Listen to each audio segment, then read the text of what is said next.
Hello. Before we begin, a quick note.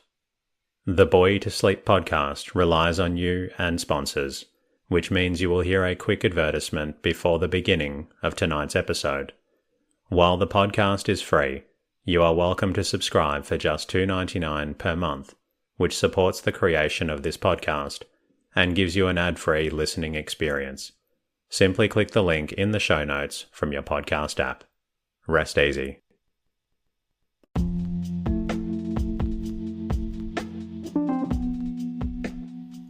Hello. Welcome to the Bore You to Sleep podcast. The podcast that will hopefully help you get to sleep. I am going to read an open source book, one that is not particularly interesting, but one that is hopefully boring enough to get you to sleep. Tonight's reading comes from David Copperfield, written by Charles Dickens and originally published in 1850. This story is a classic book that is narrated by its main character, David Copperfield. My name is Teddy, and I aim to help people everywhere get a good night's rest. Sleep is so important, and my mission is to help you get the rest you need. The podcast is designed to play in the background while you slowly fall asleep. For those new to the podcast, it started from my own struggles with sleep. I wanted to create a resource for others facing similar challenges, and I'm so grateful for the amazing community we have built together. This podcast is self-made and self-produced, which is why you'll hear a short ad at the beginning of each episode. These ads, along with support from subscribers and patrons, enable me to keep delivering this podcast for free to those who need it. I'd also like to thank listeners who reached out via the website during the week. Your lovely messages and feedback are appreciated. As I've mentioned before, my goal is to keep this podcast free and accessible to everyone. If you find the podcast beneficial and would like to support it, there are a few ways you can contribute. Follow the podcast in your podcast app and leave a comment. Become a subscriber for $2.99 a month by clicking on the link in the show notes. This helps support episode creation and removes the short ad at the beginning of each episode. If subscribing is not possible, and I understand if it is not, an easy way to help is simply by leaving a review and rating in your podcast app. Even one sentence really helps out. If you would like to support the show with a monthly contribution, you can also visit boytosleep.com. And if you'd like to say hello at any time, and I always love hearing from listeners, you can also do that at boytosleep.com. In the meantime, lie back, relax, and enjoy the readings. David Copperfield by Charles Dickens. Preface to the 1850 edition. I do not find it easy to get sufficiently far away from this book in the first sensations of having finished it, to refer to it with the composure which this formal heading would seem to require. My interest in it is so recent and strong, and my mind is so divided between pleasure and regret.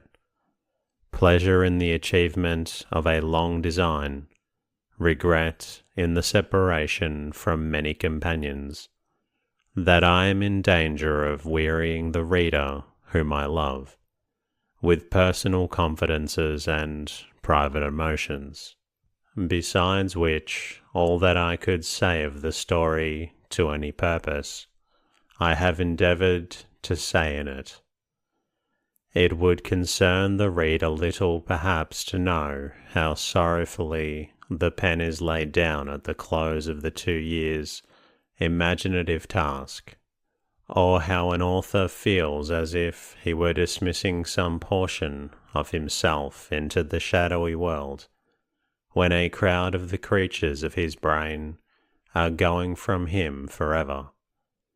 Yet I have nothing else to tell, unless indeed I were to confess, which might be of less moment still, that no one can ever believe this narrative in the meaning, more than I have believed it in the writing. Instead of looking back, therefore, I will look forward.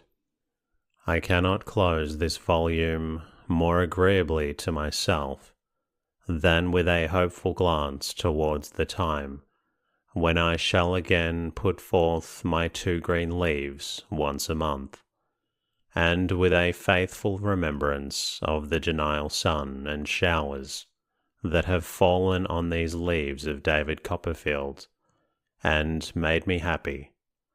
London, October, 1850. Preface to the Charles Dickens edition.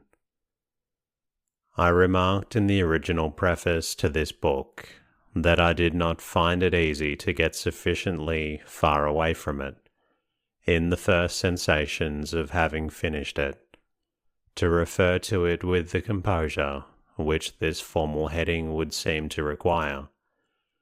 My interest in it was so recent and strong, and my mind was so divided between pleasure and regret. Pleasure in the achievement of a long design, regret in the separation from many companions, that I was in danger of wearying the reader with personal confidences and private emotions. Besides which, all that I could have said of the story to any purpose, I had endeavoured to say in it. I would concern the reader little perhaps to know how sorrowfully the pen is laid down at the close of a 2 years' imaginative task, or how an author feels as if he were dismissing some portion of himself into the shadowy world, when a crowd of the creatures of his brain are going from him forever. Yet I had nothing else to tell, unless, indeed, I were to confess, which might be of less moment still, that no one can ever believe this narrative in the reading more than I believed it in the writing. So true are these avowals at the present day, that I can now only take the reader into one confidence more. Of all my books, I like this the best. It will be easily believed that I am a fond parent to every child of my fancy, and that no one can ever love that family as dearly as I love them.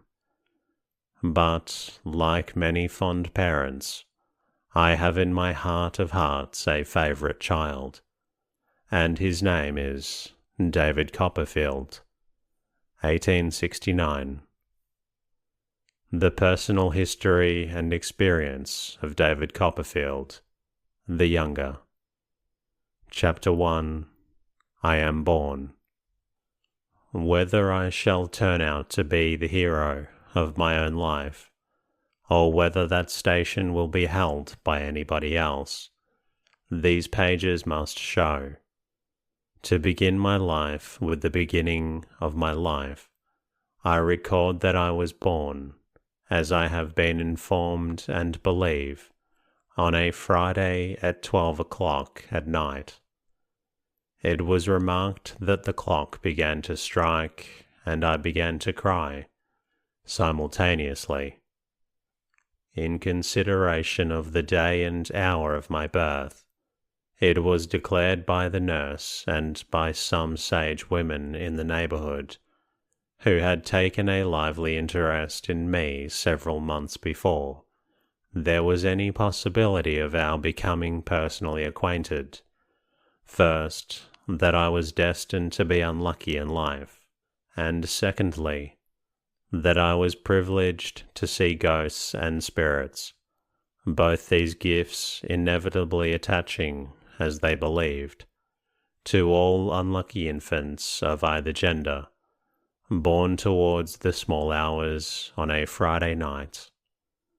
I need say nothing here on the first head, because nothing can show better than my history whether that prediction was verified or falsified by the result. On the second branch of the question, I will only remark that unless I ran through that part of my inheritance while I was still a baby, I have not come into it yet. But I do not at all complain of having been kept out of this property, and if anybody else should be in the present enjoyment of it, he is heartily welcome to keep it. I was born with a caul, which was advertised for sale in the newspapers, at the low price of 15 guineas. Whether sea-going people were short of money about that time, or were short of faith and preferred cork jackets, I don't know. All I know is that there was but one solitary bidding, and that was from an attorney connected with the bill-broking business, who offered £2 in cash and the balance in sherry, but declined to be guaranteed from drowning on a higher bargain. Consequently, the advertisement was withdrawn at a dead loss. For as to sherry, my poor dear mother's own sherry was in the market then, and 10 years afterwards the call was put up in a raffle, down in our part of the country, to 50 members at half a crown a head, the winner to spend 5 shillings. I was present myself, and I remember to have felt quite uncomfortable and confused at a part of myself being disposed of in that way. The call was won, I recollect, by an old lady with a hand-basket, who very reluctantly produced from it the stipulated 5 shillings, all in halfpence and 2 halfpenny short, as it took an immense time and a great waste of arithmetic to endeavour without any effect to prove to her. It is a fact which will be long remembered as remarkable down there, that she was never drowned, but died triumphantly in bed at 92. I have understood that it was to the last her proudest boast, that she never had been on the water in her life, except upon a bridge, and that over her tea, to which she was extremely partial, she to the last expressed her indignation of the impiety of mariners and others, who had the presumption to go meandering about the world. It was in vain to represent to her that some conveniences, tea perhaps included, resulted from this objectionable practice. She always returned, with greater emphasis and with an instinctive knowledge of the strength of her objection, "Let us have no meandering." Not to meander myself at present, I will go back to my birth. I was born at Blunderstone in Suffolk, or thereby, as they say in Scotland. I was a posthumous child. My father's eyes had closed upon the light of this world 6 months, when mine opened on it. There is something strange to me, even now, in the reflection that he never saw me, and something stranger yet in the shadowy remembrance that I have of my first childish associations with the white gravestone in the churchyard, and of the indefinable compassion I used to feel for it lying out there alone in the dark night, when our little parlour was warm and bright with fire and candle, and the doors of our house were almost cruelly, it seemed to me sometimes, bolted and locked against it. an aunt of my father's and consequently a great aunt of mine, of whom I shall have more to relate by and by, was the principal magnate of our family.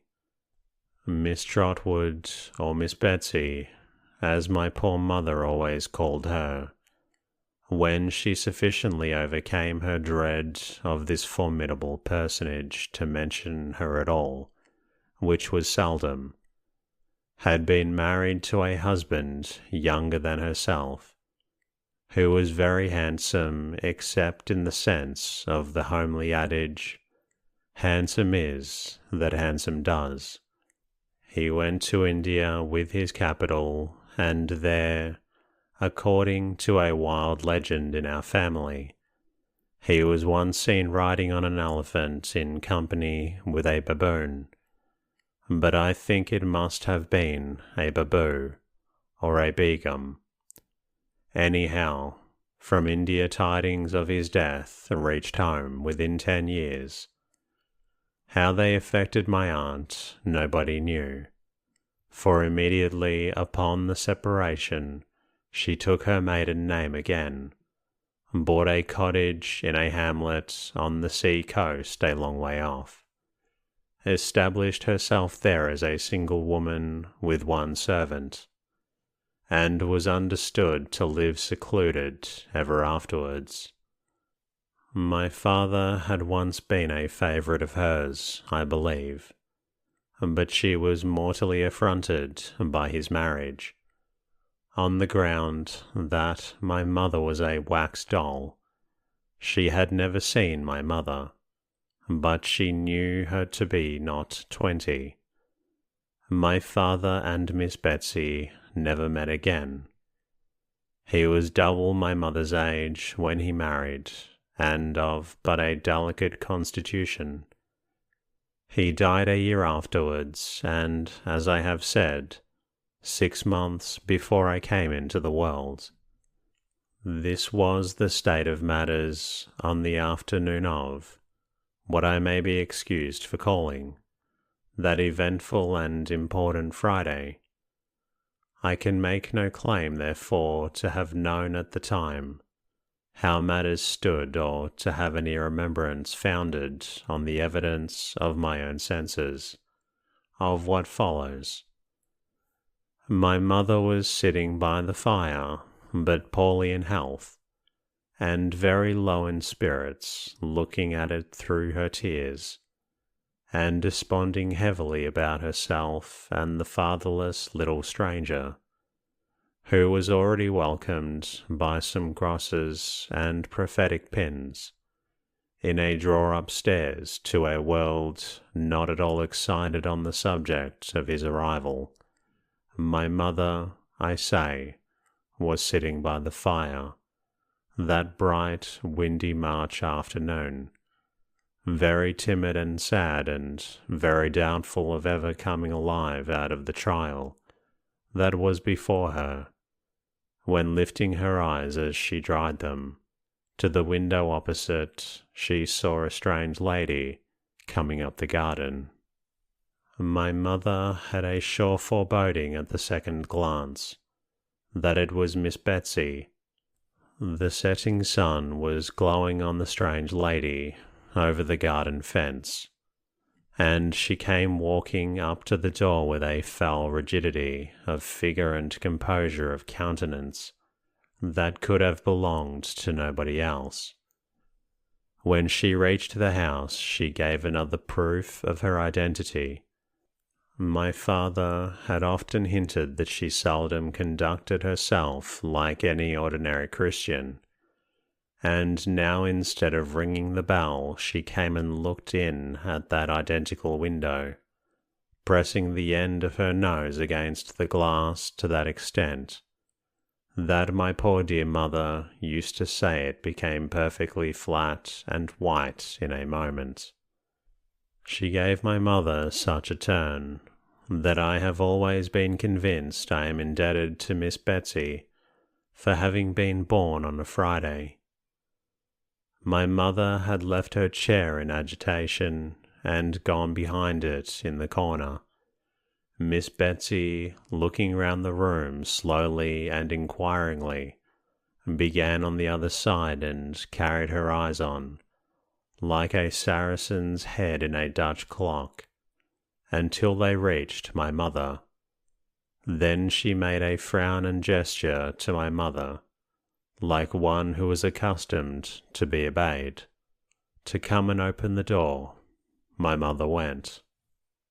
"Mrs. David Copperfield, I think," said Miss Betsy, the emphasis referring perhaps to my mother's morning weeds and her conditions. "Yes," said my mother, faintly. "Miss Trotwood," said the visitor. "You have heard of her, I dare say." My mother answered she had had that pleasure, and she had a disagreeable consciousness of not appearing to imply that it had been an overpowering pleasure. "Now you see her," said Miss Betsy. My mother bent her head and begged her to walk in. They went into the parlour my mother had come from, the fire in the best room on the other side of the passage not being lighted. Not having been lighted, indeed, since my father's funeral. And when they were both seated and Miss Betsy said nothing, my mother, after vainly trying to restrain herself, began to cry. "Oh, tut, tut, tut," said Miss Betsy, in a hurry. "Don't do that. Come, come." My mother couldn't help it notwithstanding, so she cried until she had her cry out. "Take off your cap, child," said Miss Betsy, "and let me see you." My mother was too much afraid of her to refuse compliance with this odd request. Therefore, she did as she was told, and did it with such nervous hands, that her hair, which was luxuriant and beautiful, fell all about her face. "Why, bless my heart," exclaimed Miss Betsy, "you are a very baby." My mother was, no doubt, unusually youthful in appearance even for her years. She hung her head as if it were her fault, poor thing, and said sobbing that indeed she was afraid she was but a childish widow, and would be but a childish mother if she lived. In a short pause which ensued, she had a fancy that she felt Miss Betsy touched her hair, and that with no ungentle hand, but looking at her, in her timid hope, she found that lady sitting with the skirt of her dress tucked up, her hands folded on one knee, and her feet upon the fender, frowning at the fire. "In the name of heaven," said Miss Betsy, suddenly, "why rookery?" "Do you mean the house, ma'am?" asked my mother. "Why rookery?" said Miss Betsy. "Cookery would have been more to the purpose. If you had had any practical ideas of life, either of you." "The name was Mr. Copperfield's choice," returned my mother. "When he bought the house, he liked to think that there were rooks about it. The evening wind made such a disturbance just now, among some tall old elm trees at the bottom of the garden, that neither my mother nor Miss Betsy could forbear glancing that way. As the elms bent to one another, like giants who were whispering secrets, and, after a few seconds of such repose, fell into a violent flurry, tossing their wild arms about as if their late confidences were really too wicked for their peace of mind. Some weather-beaten, ragged old rooks' nests, burdening their higher branches, swung like wrecks upon a stormy sea. "Where are the birds?" asked Miss Betsy. My mother had been thinking of something else. "The rooks, "What has become of them?" asked Miss Betsy. "There have not been any since we have lived here," said my mother. "We thought Mr. Copperfield thought it was quite a large rookery, but the nests were very old ones, and the birds have deserted them a long while." "David Copperfield all over," cried Miss Betsy. "David Copperfield from head to foot. Calls a house a rookery when there's not a rook near it, and takes the birds on trust because he sees the nests." "Mr. Copperfield," returned my mother, "is dead, and if you dare to speak unkindly of him to me—" My poor dear mother, I suppose, had some momentary intention of committing an assault and battery upon my aunt, who could easily have settled her with one hand, and even if my mother had been in far better training for such an encounter that she was that evening. But it passed with the action of rising from her chair, and she sat down again very meekly and fainted. When she came to herself, or when Miss Betsy had restored her, whichever it was, she found the latter standing at the window. The twilight was, by this time, shading down into darkness, and dimly as they saw each other, they could not have done that without the aid of the fire. "Well," said Miss Betsy, coming back to her chair as if she had only been taking a casual look at the prospect, "and when do you expect?" "I am all in a tremble," faltered my mother. "I don't know what's the matter. I shall die, I am sure." "No, no, no," said Miss Betsy. "Have some tea." "Oh dear me, dear me. Do you think it will do me any good?" cried my mother, in a helpless manner. "Of course it will," said Miss Betsy. "It's nothing but fancy. What do you call your girl?" "I don't know that it will be a girl yet, ma'am," said my mother innocently.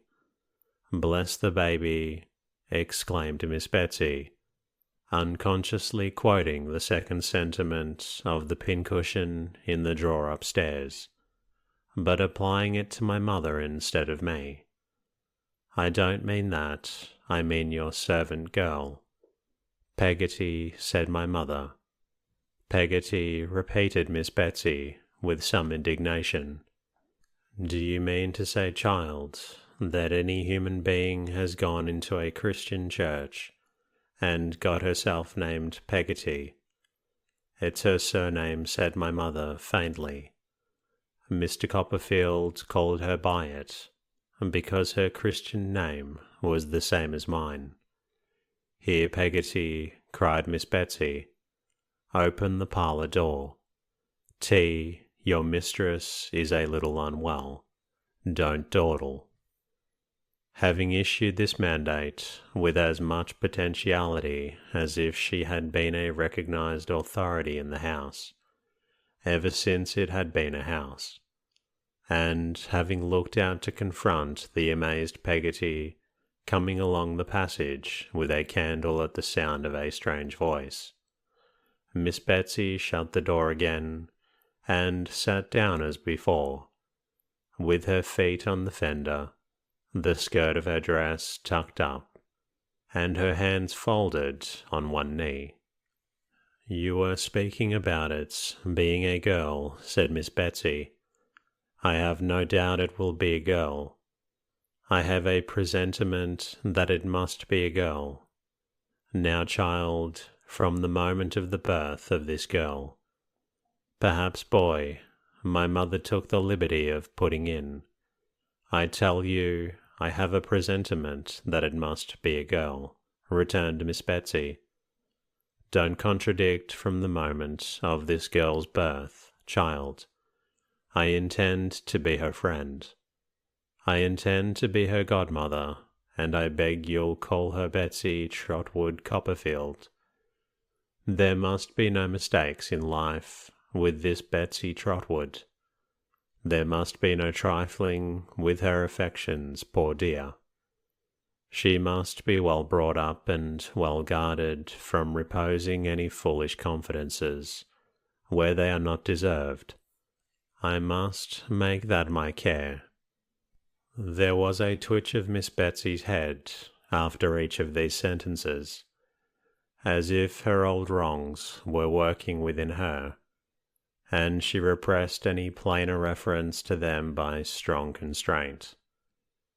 So my mother suspected, at least, as she observed her by the low glimmer of the fire, too much scared by Miss Betsy, too uneasy in herself, and too subdued and bewildered together, to observe anything very clearly, or to know what to say. "And was David good to you, child?" asked Miss Betsy, when she had been silent for a little while, and these motions of her head had gradually ceased. "Were you comfortable together?" "We were very happy," said my mother.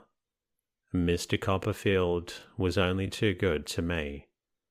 "What, he spoilt you, I suppose," returned Miss Betsy. "For being quite alone and dependent on myself in this rough world again.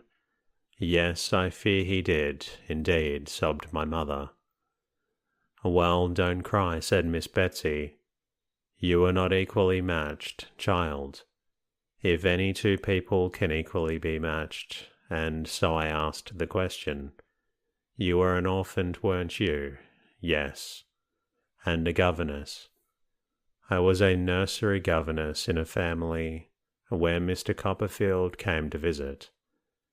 Mr. Copperfield was very kind to me, and took a great deal of notice of me, and paid me a good deal of attention, and at last proposed to me. And I accepted him, and so we were married," said my mother simply. "Ah, poor baby," mused Miss Betsy, with her frown still bent upon the fire. "Do you know anything?" "I beg your pardon, ma'am," faltered my mother. "About keeping house, for instance," said Miss Betsy. "Not much, I fear," returned my mother. "Not so much as I could wish. But Mr. Copperfield was teaching me." "Much he knew about it himself," said Miss Betsy, in a parenthesis. "And I hope I should have improved, being very anxious to learn, and he very patient to teach me. If the great misfortune of his death," my mother broke down again here, and could get no farther. "Well, well," said Miss Betsy. "I kept my housekeeping book regularly, and balanced it with Mr. Copperfield every night," cried my mother in another burst of distress, and breaking down again.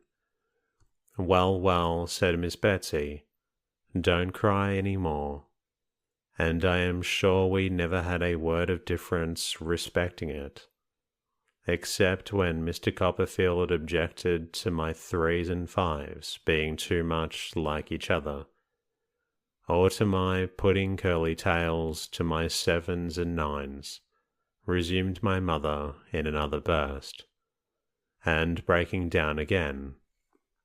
"You'll make yourself ill," said Miss Betsy, "and you know that will not be good either for you or for my goddaughter. Come, you mustn't do it." This argument had some share in quieting my mother, through her increasing indisposition had a larger one. There was an interval of silence, only broken by Miss Betsy's occasionally ejaculating "ha," as she sat with her feet upon the fender. "David had bought an annuity for himself with his money, I know," said she. "By and by, what did he do for you?" "Mr. Copperfield," said my mother, answering with some difficulty was so considerate and good as to secure the reversion of a part of it to me. How much? Asked Miss Betsy.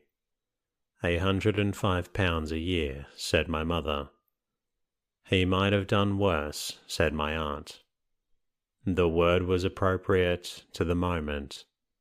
My mother was so much worse that Peggotty, coming in with the teaboard and candles, and seeing at a glance how ill she was, as Miss Betsy might have done sooner if there had been light enough, conveyed her upstairs to her own room with all speed, and immediately dispatched Ham Peggotty, her nephew, who had been for some days past secreted in the house, unknown to my mother, as a special messenger in case of emergency, to fetch the nurse and doctor. Those allied powers were considerably astonished, when they arrived within a few minutes of each other, to find an unknown lady of portentous appearance, sitting before the fire, with her bonnet tied over her left arm, stopping her ears with jeweller's cotton. Peggotty, knowing nothing about her, and my mother saying nothing about her, she was quite a mystery in the parlour, and the fact of her having a magazine of jeweller's cotton in her pocket, and sticking the article in her ears in that way, did not detract from the solemnity of her presence. And that concludes tonight's reading. I hope you've enjoyed listening to this story, but I also hope that you're feeling a little drowsy. If you're not quite tired yet, please feel free to listen to another episode of the Boy to Sleep podcast. Until next time, good night.